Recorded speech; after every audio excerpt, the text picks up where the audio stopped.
Okay, let's unpack this. I want you to picture a scenario that I guarantee everyone listening has experienced at least once. Hmm. You walk into a meeting room, or maybe you're logging onto a Zoom call. Doesn't really matter. The energy is decent. And then someone from the back of the room clears their throat and drops the G word: governance. And just like that, the air leaves the room. It creates a vacuum. You can see the physical reaction. Shoulders slump, eyes glaze over. Yeah, people start checking their phones. Exactly. Because let's be honest, data governance sounds like the absolute opposite of fun. It sounds like bureaucracy. It sounds like Yep. red tape. The Department of No. It sounds like homework. And that is the universal struggle we are tackling today. Yeah. We aren't here to teach you how to, build a data dictionary. We assume you know that stuff's important. The challenge is, how do you sell it? Right. How do you take something that sounds inherently restrictive and frankly boring and explain it to a sales director in a way that actually clicks? Exactly. And to do that, we are diving into something really unique. We're not looking at a technical white paper. We are exploring excerpts from the Data Governance Analogy Toolkit. I love this concept. A toolkit for persuasion. That's what it is. It's about giving data professionals a new vocabulary, moving away from jargon like metadata management Yeah. and using relatable stories. And for this deep dive, we're focusing on one specific letter, Y. Y is for yoga. Specifically, Y yoga class. Which I have to admit, when I first saw data governance equals yoga, I was a little skeptical. I mean, I usually associate data with cold server rooms and blinking lights. Not incense and downward dogs. Exactly. But as we dug into the source material, this analogy really does a lot of heavy lifting. It really does. Because it visualizes the sensation of working with data. Is it painful? Is it fluid? Are we stiff? It makes it physical. So let's set the stage. The source material asks us to imagine a before state. We're in a yoga studio. The room is packed, but there is one very glaring problem. The problem is, there is no instructor. No instructor, just 30 people left to their own devices. Exactly. And the source calls this the ungoverned class. I want you to really visualize this because the chaos is the point.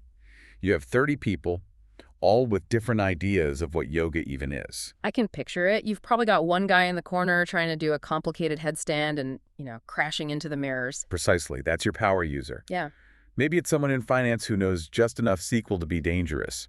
It looks impressive like a headstand. But if they wobble, they take up the whole wall. And then next to them, you've got someone who decides this is nap time, just lying in corpse pose for 45 minutes. That's your legacy system.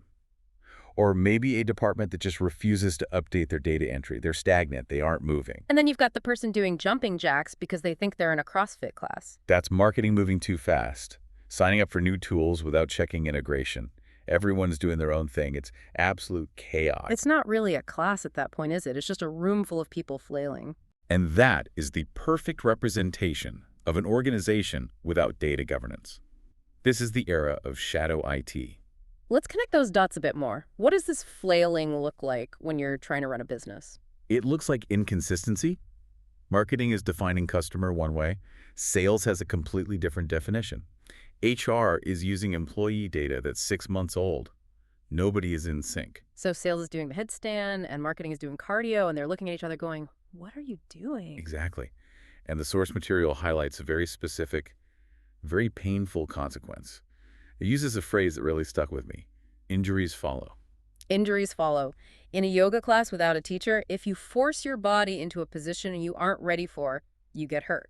You pull a hamstring. And in business, a data injury is just as real. What does a data injury look like? Because I assume we aren't talking about physical pain, although staring at a broken spreadsheet does give me a migraine.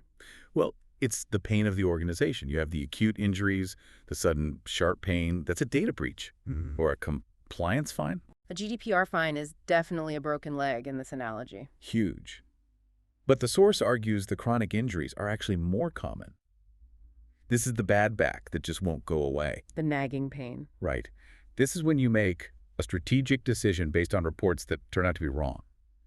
You launch a product for a demographic that doesn't actually exist because your data was messy. That's an injury to the bottom line. Or it's the erosion of trust.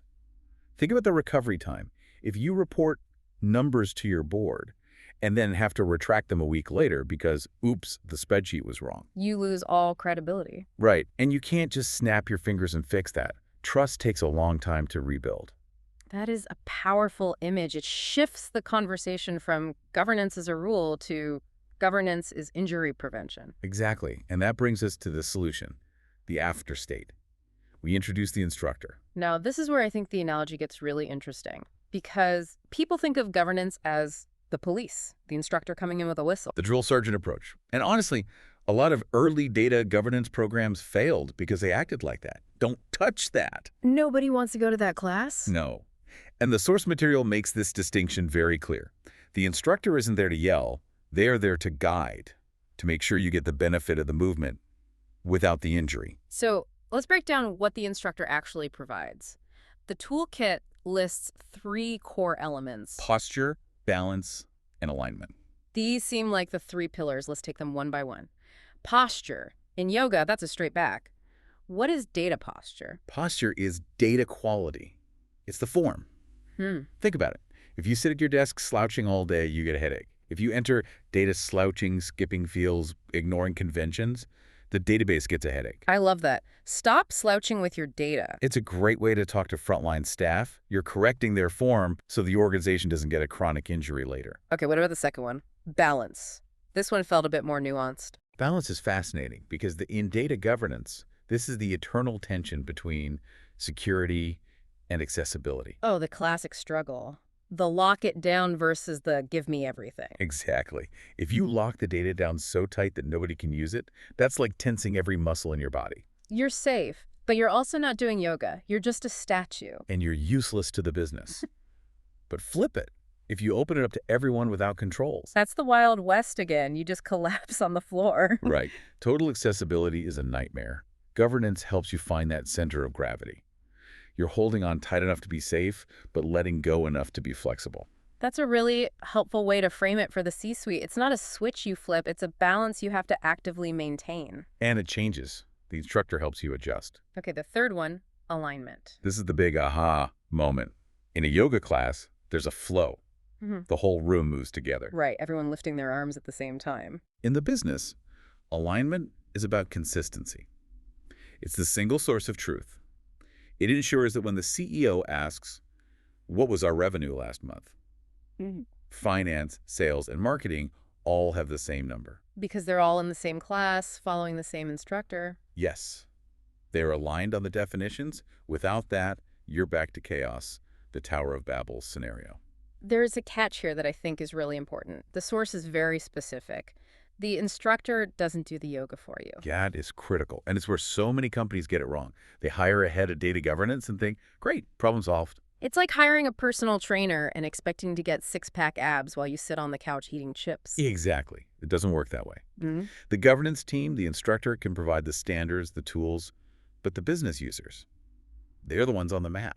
They have to do the work. So governance makes sure you don't hurt yourself while you do the work. Perfectly put. It empowers you to practice safely and effectively. It's a partnership. Okay, so we've got our instructor. The class is moving together. We aren't getting injured.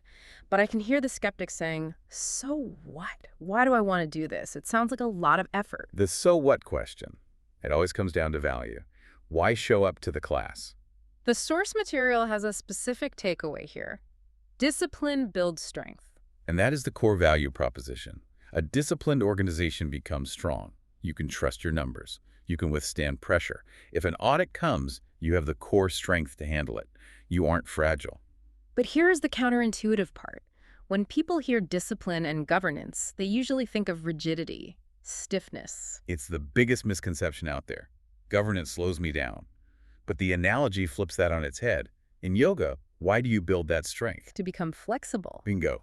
You need discipline to become flexible. That is, like, actually, when you say it like that, it makes total sense. But explain how that works in the business. Imagine a company that needs to pivot. A new competitor enters the market, and they need to change strategy fast. Okay, a standard fire drill scenario. If their data is a mess, if they have injuries, they're stiff. They can't move. They don't know who their most profitable customers are. They spend weeks just trying to clean the spreadsheet. They're the person who hasn't stretched in 10 years trying to do a backflip. Snap. Exactly. Something breaks. But the governed company, the one with the strong core, they can query their data, get an accurate answer in minutes, and shift resources. They are flexible because they are disciplined. That is the selling point right there. That's Hmm. what you tell the sales director. We're doing this so that when you need to sprint, the ground doesn't crumble beneath you. It's about agility. True agility requires a stable foundation. There's a great line I've heard. You can't launch a rocket from a canoe. Oh, I love that. You can't launch a rocket from a canoe. Governance builds the launch pad. It provides the stability that allows for the flexibility and speed the business craves. So we've got this great analogy. How do we actually use this? The source talks about this being part of a toolkit. Right. This isn't just theory. The source advises explicitly to use this on the job. So literally in training. Yes.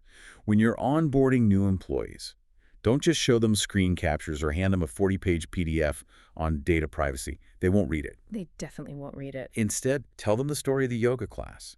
Explain that the rules are there for their posture. It sensitizes the business. It sensitizes them to why the rules exist. It gives people a mental hook to hang the concept on. It makes it human, takes the coldness out of the data. And it shows that governance is applied to solve real problems, not just create red tape.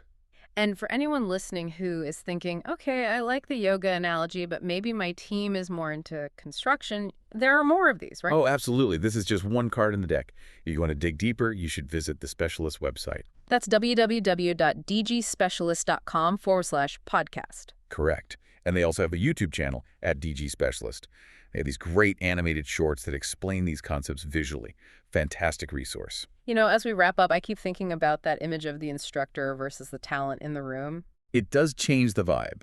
And I want to leave our listeners with a bit of a provocative thought to reflect on. Let's hear it. If you look at your company and it feels stiff, if everything feels painful, if getting a simple report feels like pulling teeth, ask yourself this: is it because you lack talent? I mean, probably not. Most companies spend a fortune hiring smart people. Exactly. So if you have the talent, but you're still painful and uncoordinated, is it simply because you're practicing without an instructor? Oof, that's a good one. Are you flailing or are you flowing? It's a question worth asking. Talent without governance is just potential energy waiting to cause an injury. Well, on that note, I think we've all got some stretching to do. I'm definitely checking my data posture when I get back to my desk. We all should. Remember, discipline isn't about restriction. It's about building the strength you need to be flexible. Thanks for joining us on this deep dive. Keep stretching those data muscles, and we'll catch you in the next class.